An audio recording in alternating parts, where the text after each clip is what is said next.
China telah mengubah seluruh gambaran perang chip. Walaupun selama ini China bertahan dengan sabar melihat Amerika Serikat bermain-main dengan api. Sekarang China akhirnya memutuskan untuk membalas dan memukul balik Amerika Serikat dengan sangat keras. China membatasi ekspor logam kritis untuk membuat chip ke Amerika Serikat. Amerika Serikat tidak menyadari bagaimana China dapat menghambat dan menghentikan seluruh pasokan dari logam kritis yang diperlukan untuk membuat chip. Tanpa logam ini, Amerika Serikat dan Eropa tidak dapat membuat chip dan semikonduktor apapun, dan selanjutnya Barat akan dipaksa untuk mengemis ke China agar terus mengekspor logam ini. Dan di episode kali ini akan mengubah cara pandang kita atas perang chip yang diprakarsai oleh Amerika Serikat dan siapa yang akan memenangkannya.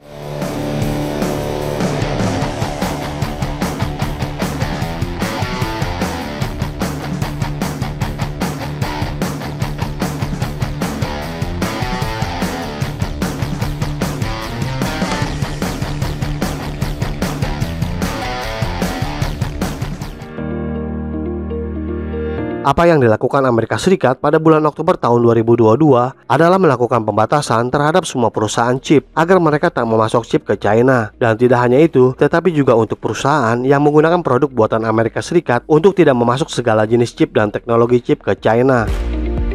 Bahkan negara seperti Jepang dan Korea Selatan memutuskan untuk mengikuti Amerika Serikat agar semua tindakan kotor ini terlihat nyata dan dibenarkan. Amerika Serikat menyatakan perusahaan China harus memiliki lisensi, tetapi yang menarik, tidak ada kriteria yang ditandai untuk mendapatkan lisensi tersebut.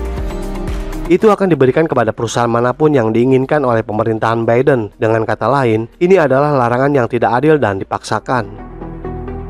Dan sekarang, Kementerian Perdagangan China telah mengambil tindakan balasan dan telah memberlakukan pembatasan ekspor untuk dua logam penting yang digunakan dalam pembuatan semikonduktor.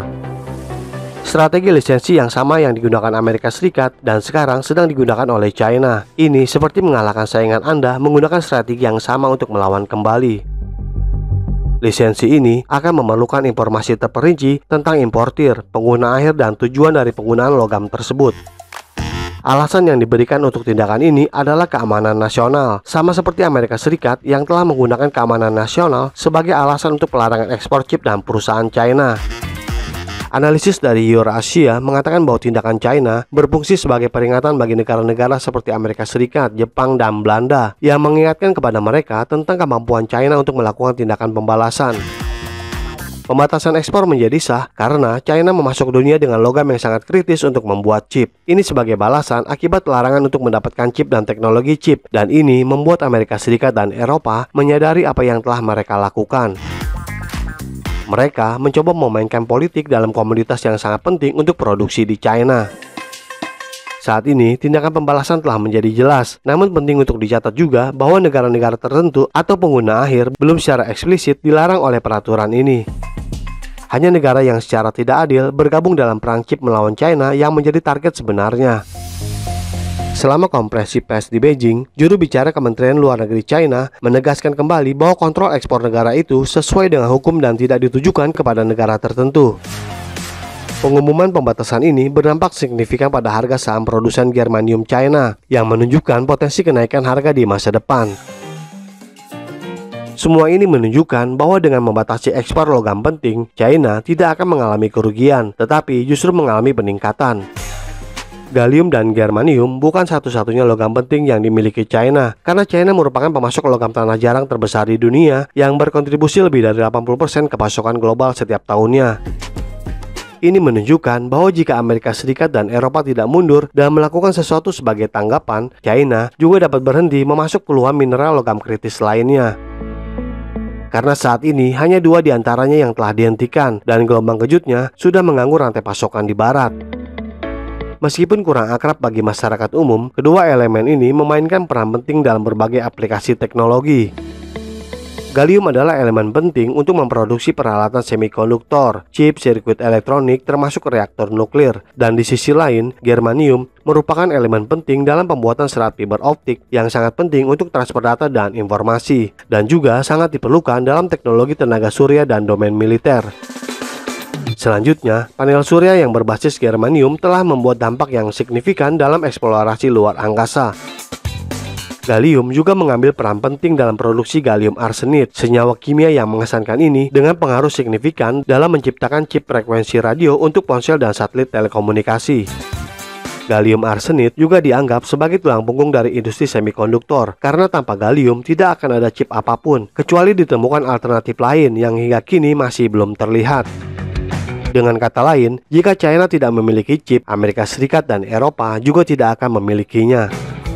Namun, sebenarnya China telah meningkatkan industri chipnya sendiri menjadi benar-benar independen dari impor apapun. Dan karenanya, ada pendapat lain yang mengatakan bahwa China tidak membatasi ekspor logam kritis sebagai pembalasan, tetapi untuk memilikinya dalam jumlah yang cukup untuk digunakan dalam rencana produksi chipnya sendiri.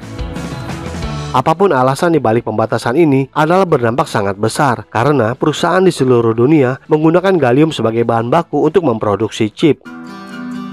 Mereka telah membuat chip selama beberapa dekade, dan jika menggunakan alternatif sebagai gantinya, tentu akan membutuhkan waktu dan sumber daya. Dan tidak hanya itu saja, alternatif yang lebih baik dari gallium belum ditemukan hingga saat ini.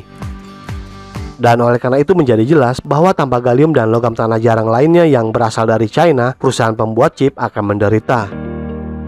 Saat ini, Amerika Serikat dan Eropa tidak akan merasakan gelombang kejut instan karena perusahaan masih memiliki logam tanah jarang dalam penyimpanannya. Tetapi setelah beberapa bulan, gelombang kejut akan sangat terasa dan perusahaan akan mulai jatuh. Atau mereka datang ke China untuk mengemis logam kritis ini. Namun perspektif lain adalah untuk melihat bagaimana China memasok 80% logam tanah jarang. Sehingga jika perusahaan menemukan alternatif selain gallium, alternatif itu juga hanya akan disediakan oleh China. Dan tidak diragukan lagi, China menikmati posisi yang sangat menguntungkan dengan skala produksi yang luas, yang menawarkan germanium dan gallium dengan harga yang lebih kompetitif dibandingkan sumber lainnya. Dominasi China dalam operasi penambangan dan pemrosesan didukung oleh subsidi negara, telah memungkinkan negara ini untuk mengekspor mineral olahan dengan biaya yang tak tertandingi. Tetapi setelah perang chip ini, hal ini tampaknya terancam, karena hanya dua dari elemen ini yang berpotensi menghentikan semikonduktor dan produksi kendaraan listrik di Amerika Serikat dan Eropa. Waktu pengumumannya secara strategis diumumkan sebelum Menteri Keuangan Amerika Serikat Janet Yellen mengunjungi Beijing. Dan tepat pada malam hari kemerdekaan Amerika Serikat, beliau berbicara banyak hal menunjukkan bahwa China bertekad untuk menegaskan dominasinya di industri penting seperti semikonduktor, digantara, dan otomotif. Pengumuman ini meninggalkan administrasi Biden dengan pesan yang jelas bahwa lonceng alarm telah berbunyi dan Komisi Eropa menggemakan keprihatinan mereka. Menteri Ekonomi Jerman mengibarkan bendera merah yang memperingatkan agar tidak memperluas kontrol ke bahan seperti litium. Sedangkan sektor semikonduktor dan sektor logam sudah mengalami tremor. Beberapa perusahaan berebut untuk mendapatkan izin ekspor di tengah meroketnya harga yang memicu kegilaan di antara pembeli. Dan untuk menambah bahan bakar ke dalam api ketakutan bahwa China akan mengeluarkan gelombang baru, yaitu pembatasan ekspor logam tanah jarang. China adalah juara kelas berat dalam produksi logam tanah jarang, dan China memegang kekuatan untuk menentukan nasib kendaraan listrik dan peralatan militer di seluruh dunia. Cengkeraman China pada gallium, germanium, dan logam kritis lainnya telah menghadirkan tantangan yang tak tertandingi bagi negara lain yang ingin mengisi kekosongan dalam jangka pendek atau menengah. Jepang, Jerman, Belanda, Prancis, dan Amerika Serikat adalah pengimpor besar produk gallium dan germanium China. Sekarang mereka menghadapi masa depan yang tidak pasti, di mana mereka harus berpikir tentang apa yang mereka sesali dan meminta China untuk segera menyelamatkan mereka. Jadi bagaimana menurut Anda? Apakah China akhirnya memenangkan perang chip dengan Amerika Serikat? Dan juga apakah pelarangan ekspor mineral kritis ini akan memicu pelarangan lebih lanjut dari Amerika Serikat? Silahkan berikan komentarnya di kolom komentar kami. Terima kasih dan sampai jumpa di episode berikutnya.